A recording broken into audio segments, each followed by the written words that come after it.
நமக்கு கர்த்தர் இறங்குவார். இறங்கி எல்லா காரியத்தையும் வாய்க்க பண்ணுவார். அல்லேலூயா. சாதாரணமா இல்ல, பயந்தா மட்டும்தான். அல்லேலூயா. தேவனுக்கு பிரியமா நடந்துக்கினா மட்டும்தான். தவறான வழிகளில் தவறான நோக்கங்களை நமக்கு இருதயத்தில் இல்லாதபடி தேவனுக்கு பிரியமுள்ளவர்களாய் நம்ம நடந்து கொள்ளணும். அல்லேலூயா. அப்படி நடக்கும்போது கர்த்தர் உன் வழியை வாய்க்க பண்ணுவார். அதுக்காக தான் உன்னை அழைச்சிருக்கிறார்.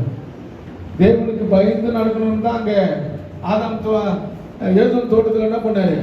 நன்மை தீமை கனியை அங்க வச்சாரு, மரத்தை வச்சாரு.